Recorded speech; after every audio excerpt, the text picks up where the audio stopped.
be hearing a lot about the Artemis 3 mission for very long. All right, Ethan, I was outside briefly today and I am sunburned already, but I am like still sweating from just being outside for like an hour. Yeah, I was sweating in my car and I had to walk back in the house for a couple of minutes to let my car get some air conditioning. But yeah, how did we do today out at Waco Regional Airport? Here's the Central Texas Almanac. We did a high of around 93 degrees, pretty much right where we should be for this time of year. The normal is 92. Back in 1911, the record was 102, but it also absolutely feels like that out here in Central Texas with the dew points in place. You can see it's 87 up there in Bahia and Fairfield, 91 up there in Corsicana, 91 in Centerville. How about 90 in San Saba and Lampasas? But the feels like, again, feels closer to about 102 in some spots. Feels like 100 in Corsicana, 101 in Centerville. How about 101 down there in College Station and Caldwell? Everybody else is pretty much in the upper 90s. Still very warm at that though. But you can see here on satellite radar, most of us are pretty much rain free, but we are starting to see some isolated showers materialize down there towards the Brazos Valley. So we'll continue to monitor that. I do think where this imaginary line I'm drawing, which is US 84, a lot of those storms won't make it past there. And again, most of these storms will pretty much favor east of the I-35 corridor. Live look at Temple, you can see we just got some cumulus clouds out there. Those do form some thunderstorms, but we're not seeing that out here right now. It's 91 degrees with the south-southeast winds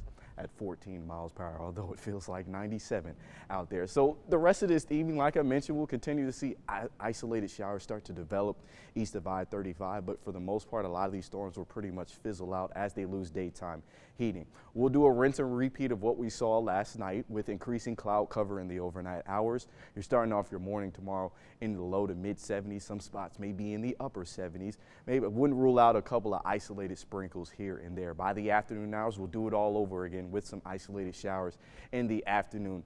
Evening hours, again, most of these storms favoring east of the I-35 corridor. You can see here on your expected rainfall for the next 5 days is just going to pretty much remain low. But we do have some changes on the way as I am tracking a cold front on its way, but we can see some showers start to move into the region as we move into Sunday evening this weekend. And then as we watch this cold front come in from the north, do want to mention before that cold front arrives in the overnight hours for your Monday of next week, we could see a stronger, robust storm or two. But then there's that cold front that comes in pretty much between Sunday and Monday, and as it continues to come down to the south, that can trigger some more thunderstorms. Still too far out to tell. The forecast can still change, so we'll keep you notified of that. But it's all about the heat for the next couple of days. You can see heat index values will be pretty much over 100 degrees as we continue to warm up the next couple of days. So I wouldn't be surprised if they do issue some heat advisories. Now, also your UV index, if it's very hot today,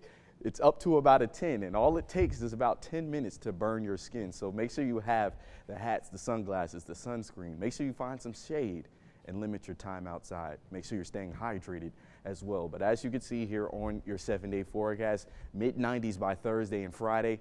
How about 96 by Saturday? This is definitely some ice cream weather, so get outside, get you some ice cream. I might just go get some Bluebell, if that's what it's called, Bailey, before temperatures pretty much drop back down into the lower 90s by the start of next work week. If you missed this forecast, you can watch your 6 News app. It is free, and who doesn't like free? You still have to try Bluebell, Ethan. It's really good, I promise.